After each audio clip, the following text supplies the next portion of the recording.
Scottish squad for the July internationals, folks. I'm a wee bit late with this one, but we are going to go through the squad. There's a bunch of guys missing from the squad, and kind of one of the benefits of being a bit late with this video is the squad has actually changed. A couple of guys are out, and one guy has been added in since the initial naming of the squad. Remember, Scotland A is taking on Chile, I think this weekend, and then 3 tests up against Argentina in Argentina.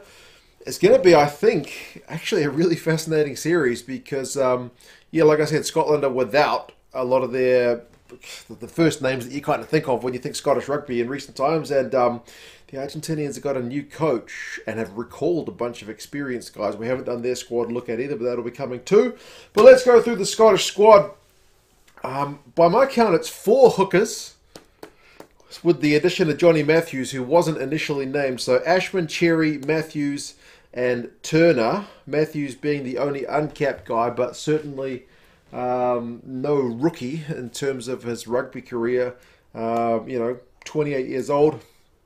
Still makes him the second youngest. Turner's 29, Cherry's 31, and Ashman's the only kind of young, truly young guy. I mean, these guys are all well younger than me, but yeah, 22. He's the only kind of guy in the initial stages of his career. Anyway, I mean, the obvious names there that are missing are the likes of McAnally and Brown, but my understanding is that those guys have kind of been allowed to rest and recover with a mind towards getting bodies right with a long-term plan for 2023. So this is good. I mean, Turner's the most capped guy with 25 caps. Cherry's got 5. And I think just quietly, every time he's played for Scotland, he's been pretty good.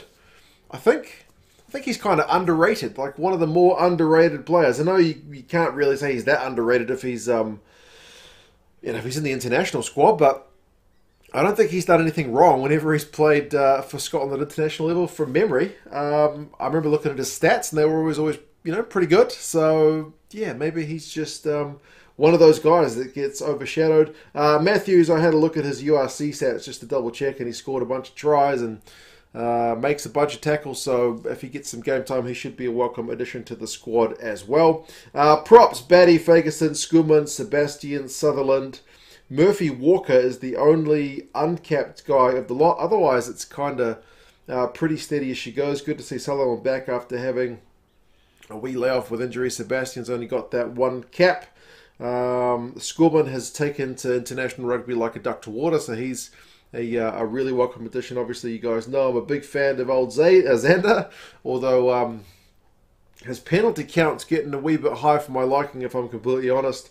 Walker, at only 22 years old, is certainly a prospect for the future. I think he's only had a couple of starts for Glasgow, so I can't really comment too much on how he has been going, but we'll welcome any insights from you lot. Cummings, Gilchrist, Gray, Hodgson, Skinner, and Glenn Young are the locks. It's good to see Johnny Gray, because he didn't get a lot of game time in the Six Nations with a bit of an injury run, but he's been good for the Chiefs in the Premiership. Gilchrist is going to be captain. We'll get to the regular captain's omission shortly. Yeah, there's not... I mean, apart from, Glenn Young, there's not really any kind of drastic changes there. These guys have all been there or thereabouts before. I'm sure Gilchrist will be good as captain. Obviously, it's disappointing with Jamie Ritchie not being in the squad, injury as well, that we don't get to see him have another crack at the captaincy, because I do like Ritchie as a potential captain, but that's kind of by the by. But yeah, Glenn Young, he's a big unit of a man. He's like 6'8", good in the air, so good addition to the squad as well. But I'm still not quite sure. I mean, it's going to be Gilchrist. Is it Gilchrist and Gray? Is it the leading 2? Skinner was getting a fair few minutes in the Six Nations as well. I'm not entirely sure who Gregor is going to go for, if he's going to mix it up a little bit. It may be that the Scotland A game is a chance for some of the lesser capped guys to get a run. Back row: Bradbury, Christie, Crosbie, Darge, Matt Fagerson, Muncaster, and Watson. So Ben Muncaster is your only uncapped guy in that lot, and he's still a very young man, only 20 years old. And then you got a couple of one-capped guys in Christie and Crosbie, plus Rory. Darge has only got a handful of caps as well. So you'd probably say the back row is a wee bit light on experience, which is not necessarily a bad thing. And I mentioned the injury list is long. I already mentioned Jamie Ritchie is still not right. Nick Hayning is also not right. Josh Bayliss is not right. So, yeah, sometimes that's just the way it goes, and you got to blood some of the young guys. I mean, Darge has been good. He's an absolute tackling machine. Although him and Watson, I guess, kind of serve similar roles when they play. Muncaster loves a carry from what we've seen of him for Edinburgh, so that's a bit of good news. And yeah, Bradbury as well. He's only got 18 caps, but he feels like he's been around for a bit longer than that. So, yeah, the usual back row of Fagerson, Watson, and Ritchie's obviously not going to be there without Ritchie. Whether it's just one other guy to fill in for Ritchie, or whether Gregor decides to experiment a wee bit, will also be interesting to see.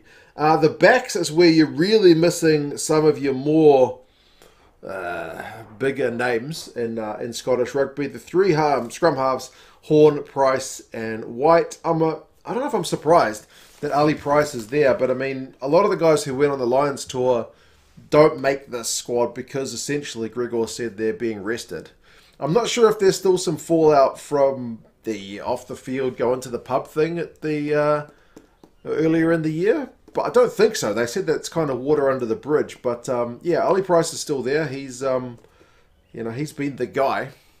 So whether he continues to just keep getting the run at 9, or again whether the minutes get doled out a bit. It's a pity that Ben Vallicott, I think, got injured towards the end of the URC season, because he had a cracking season in the URC, like I mentioned. So yeah, I guess it's kind of steady as she go. There's no real dramas at 9 anyway. 10 is where it gets especially interesting, because initially they named Adam Hastings. Finn Russell's one of the guys who is set to have a recovery summer, so he's not considered. Hastings was initially mentioned, like I said, but has since pulled out with an injury. So that leaves Blair Kinghorn, I guess, as the main guy at 10, with Ross Thompson covering. I can't imagine one cap Ross Thompson gets thrown into the deep end to start against Argentina in Argentina. I could be wrong. I mean, a lot of us still like Blair and the outside backs, but he's kind of got this weird mixed game where sometimes he'll set the world alight and sometimes he'll look like a fullback trying to play 10, you know what I mean? I guess the only way Blair Kinghorn's going to get better at playing 10 is by playing more 10. I think he played pretty much the entire season for Edinburgh at 10, didn't he? So yeah, that's going to be a fun one to watch. I mean, either way, Ross Thompson getting some minutes into him is certainly not a bad thing either. Midfielders, Bennett, Curry, Hutchinson. Hutchinson can also cover 10, I guess, if needs be. Johnson and Tuipulotu. Yeah, there's the main guy out there, obviously, when you think about it, is Chris Harris. He's another one, I think, had a wee niggle at the end of the season for Gloucester. So, plus with the Lions tour, he's another one who gets a rest. But, yeah, Matt Curry's your uncapped guy of that lot. I think he played, was it 5 or 10 games for Edinburgh in the URC? So, I don't know, he's 21 years old. It's going to be good to have him in the squad. I think I looked up his stats and didn't see anything that was that startling, but at 21 years old, we kind of don't set the expectations too high. Bennett, Johnson have been around the block a wee bit with Scotland too. Tuipulotu seems to be one of Gregor's favoured guys at the minute as well. Plus Hutchinson, to be fair, in Northampton's tail end of the season was both playmaking and taking the ball to the line really well. So, yeah, you're kind of spoiled for choice, I guess, in that regard. And then outside backs, Graham, Hoyland, McLean, Rowe, Van der Merwe, and Smith are the guys who you're obviously missing. You're missing the captain, Stuart Hogg. You're missing Kyle Steyn. Both those guys, I believe, have been set to rest. And Hugh Jones was initially named in the squad, but then has pulled out with injury. Picked up towards the end of the Harlequins season. So this is where you got a couple of guys who are uncapped in Kyle Rowe and Ollie Smith. Kyle Rowe, though, scored I think 10 tries for London Irish in their season. He was on that right wing pretty much. He was a real regular starter. So that's maybe a bit of good news to expand that depth. Rufus McLean's picked up a couple of caps already and looked pretty decent. Darcy Graham, you guys know I love the wee pocket rocket. Him and Duhan as a tandem are kind of one of my favourite wing duos in world rugby. I just love the big man, little man. I guess it's maybe a touch surprising that Duhan tours, given that some of the Lions guys got a rest. But I mean, Worcester didn't exactly go deep into any competition, so I guess he's not one that's struggling for fitness. So yeah, I am keen to see how these guys go. I mean, Cameron Redpath, I think, is another one who's recovering from injury, but I'm trying to think of anyone else who's necessarily been omitted without that kind of being a deliberate tactic. It's yeah, it's a, I don't know, whatever goes on in the back room with Gregor Townsend sometimes has me a bit curious, but I don't know. I'd love to be a fly on the wall to see what goes on. But anyway, without some of the big guns, they're going to go tour Argentina. Like I mentioned, Argentina have called back some of their more experienced fellas, and with a new coach, who knows what's going to happen. It is Chile first, though, and don't write off Chile. They are still I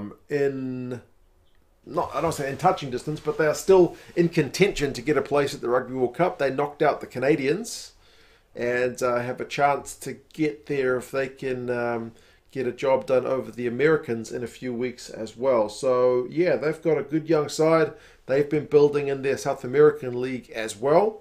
So I don't think that'll be a pushover, especially if Gregor really rolls the dice with some inexperienced guys. Obviously they want to get a win, but also build a bit of experience too. And then I think a potentially pretty tough series against Argentina on the cards, but who knows how Argentina are going to play with Czechs. We'll have to wait and see. Gregor pretty much mentioned that in his press conferences, that with Czechs in charge, how do you analyse them? Do you look at what they were doing under Ledesma? Do you look at what Czechs was doing with the Wallabies? Could be interesting times, but either way, it's a good Scottish squad with some chance to build some depth and some of the mainstay guys in there as well to guide the team along. You guys let me know your thoughts. Who else have we left out that could have been worthy of a call-up? Anyone else that you know is being rested or injured would be helpful as well. But yeah. Oh, also I should mention, if you want Lions gear, 70% off, man. They're doing a summer sale. Link down in the description. Don't pay full price for rugby gear. That's generally my motto. But yeah, check that one out. That's an affiliate of the channel. And yeah, take care of yourselves, guys. I'll talk to you again soon. See you later.